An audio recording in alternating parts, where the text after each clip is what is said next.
अजान मुबारक बाबे इसहाक दी दुआ चो पैदा होया है और कुरान पढ़ रहा है, ये वास्ते तुसी दुआ ही करनी है।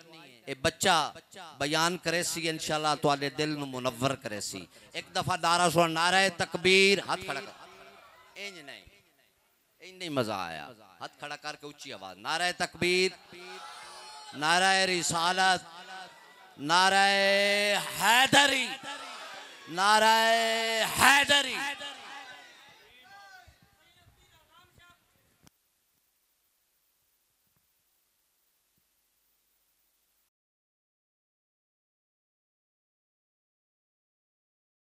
आलमीन वस्सलातु वस्सलामु अला रसूलिहिल करीम। अम्मा बाद फ़अऊज़ु बिल्लाहि मिनश शैतानिर रजीम। बिस्मिल्लाहिर रहमानिर रहीम। अल हुसैन मिन्नी व अना मिनल हुसैन। हुसैन मुझसे है और मैं मोहम्मद हुसैन से हूँ। मेरे बुजुर्गों, सवाब की नियत से दरूद शरीफ पढ़ लें।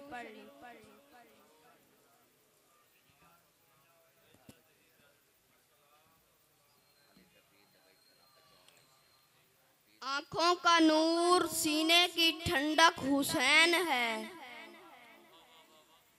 आँखों का नूर, सीने की ठंडक हुसैन है। मेरे यकीनो मज़हबो मसलक हुसैन है। सीने की बाएं सिम्मत में एक दिल है मेरे दोस्त।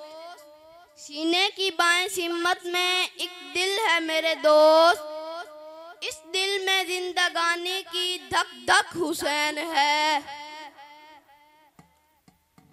मेरे बुजुर्गों, हमारा इस्लामी साल मुहर्रम उल हराम से शुरू होता है और जिलहज पे ख़त्म होता है। हमारा साल शुरू ही शहादत व कुर्बानी से होता है और ख़त्म भी शहादत व कुर्बानी पे होता है। क्या इमाम हुसैन की शहादत सिर्फ मुहर्रम के 10 दिन में आती है? क्या इमाम हुसैन ही इस महीने में शहीद हुए थे? नहीं नहीं, बल्कि हमारा तो सारा घराना शहीदों का है, सिवाय खलीफा बिल अफजल यार गारो मिजार सैयद अबू बकर सदीक रजी अल्लाह ताला अन्हा के सिवा सारे शहीद हैं। हमारे बड़े दीन इस्लाम की खातिर शहीद हुए। अब अगर इस वक्त से आज तक के हमारे सारे बुजुर्गों के सिर्फ शहीदों का जिक्र किया जाए तो कहीं 365 से ज़्यादा कहीं शहीद हैं। हज़रत फारूक आज़म खलीफा दोम नमाज में मुसल्ला पर शहीद हुए, लेकिन आप रज़ी अल्लाह ताला अन्हा के गिरने के बाद फौरन दूसरे सहाबी इमामत के फराइज देने के लिए आ गए। उन्होंने फराइज अदा किए और बाद में खलीफा की खबर ली। 70 तो शहीद ग़ज़वा-ए ओहद में हैं, 12 के करीब बदर में हुए। फिर हजूर अकरम सल्लल्लाहु अलैहि वसल्लम के बाद कितने शहीद हुए, कितनी जंगें हुई। हजरत उस्मान, हजरत अली, हजरत हुसैन और दीगर सहाबा कराम अलैहिस्सलाम शहीद हुए। किस किस का मातम करोगे? हकीकत तो ये है कि फी घंटा एक शहीद का भी जिक्र किया जाए तो पूरे साल में उसका जिक्र नहीं खत्म होता। अगर एक बार भी जिक्र किया जाए पूरे शहदा के नाम खत्म ना होंगे। इनका मातम करना वैसे गुनाह होगा? इस मौके पर नबी अकरम सल्लल्लाहु अलैहि वसल्लम ने क्या किया, सहाबा व अहले बैत ने क्या किया, बस यही देख लो कि यही दीन है।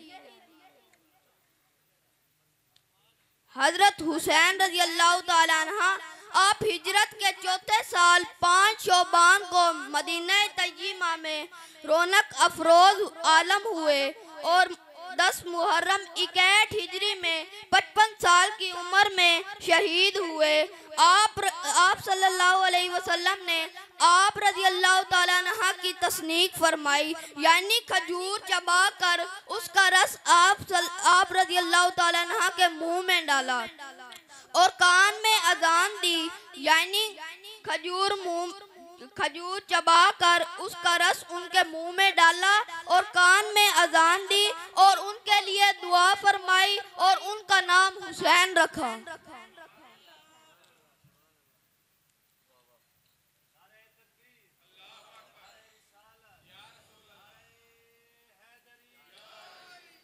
सातवें दिन रोज़े अकीका किया।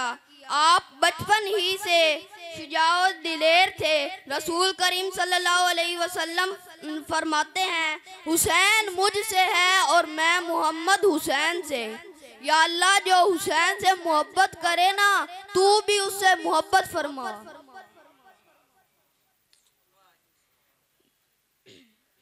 हजरत जाबिर बिन अब्दुल्ला रज़ी अल्लाह ताला अन्हा से रिवायत है कि उन्होंने फरमाया, मैं रसूल अकरम सल्लल्लाहु अलैहि वसल्लम से सुनता हूँ कि आप सल्लल्लाहु अलैहि वसल्लम ने फरमाया, जो चाहे कि अहले जन्नत में से किसी को देखे, या फरमाया कि नौजवान अहले जन्नत के सरदार को देखे, वो मेरे हुसैन को देख ले।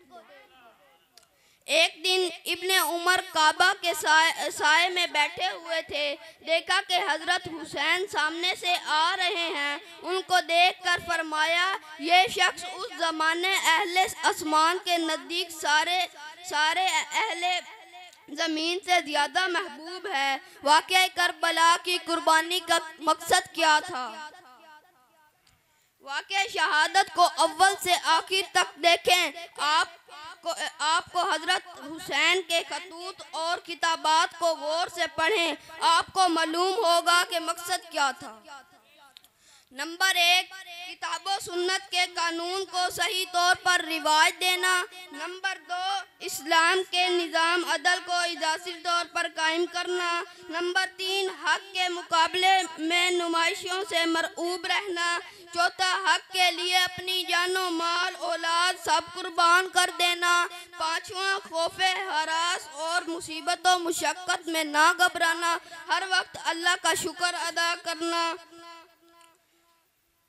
वाक़या करबला एक अजीम सना जिगरे गोशा रसूल करीम सैयद शबाब अहलल जन्ना हजरत हुसैन रज़ी अल्लाह ताला अन्हा की दर्दनाक मजलूमाना शहादत पर तो ज़मीनों आसमान जिन्नात रोए, जंगल के जानवर मुतासिर हुए, इंसान और फिर मुसलमान। तो ऐसा कौन है जो उस जमाने में उसका दर्द भूल जाता। सैयद हुसैन रज़ी अल्लाह ताला अन्हा की शहादत यौम अशूरा को हज़रत हुसैन ने अपने चंद असहाब के साथ नमाज ज़ोहर सलातो खौफ के साथ अदा की। नमाज के बाद फिर कताल शुरू किया। इस वक्त इमाम हुसैन के पास चंद रफ़ीकों के कोई ना रहा था और ये रफ़ीका भी देख रहे थे कि हम खुद बच सकते हैं या हज़रत हुसैन को बचा सकते हैं। तो अब इनमें से हर शख्स की ये ख्वाहिश थी कि मैं हज़रत हुसैन के सामने पहले शहीद हो जाऊं। इसलिए हर शख्स निहायत शिद्दत और शुजाअत और दिलेरी मुकाबला कर रहा था। आखिर में हज़रत हुसैन रज़ी अल्लाह ताला अन्हा तकरीबन तन्हा रह गए, लेकिन उनकी तरफ बढ़ने की किसी को हिम्मत ना हुई। इस तरह बहुत देर तक यही कैफियत रहने के बावजूद आप रज़ी अल्लाह ताला अन्हा शदीद जख्मी हो गए। जब आप रज़ी अल्लाह ताला अन्हा के जिस्म अथर को देखा गया तो आपके जिस्म में 33 जख्म नेज़ों के, 34 जख्म तलवारों के आपके बदन पर थे। तीरों के जख्म इसके अलावा भी थे। मेरे बुजुर्गों, पूरा जिस्म जख्मी हो गया, उसके बावजूद नमाज नहीं छोड़ी। आज हम नाम तो अहले बैत और सहाबा कराम अलैहिस्सलाम का लेते हैं, लेकिन जो बात उन्होंने कही वो हमसे काम नहीं होता। मेरे बुजुर्गों, दुआ करो कि अल्लाह ताला हम सबको अहले बैत के नक्शे कदम पर चलने वाला बनाए, इंशाअल्लाहुल अज़ीज़। मिलेगी जन्नत पिएगा कौसर, मिलेगी जन्नत पिएगा कौसर, उसको महशर में चैन होगा। हजूर उससे मोहब्बत करते हैं, हजूर उससे मोहब्बत करते हैं जिसके दिल में हुसैन होगा।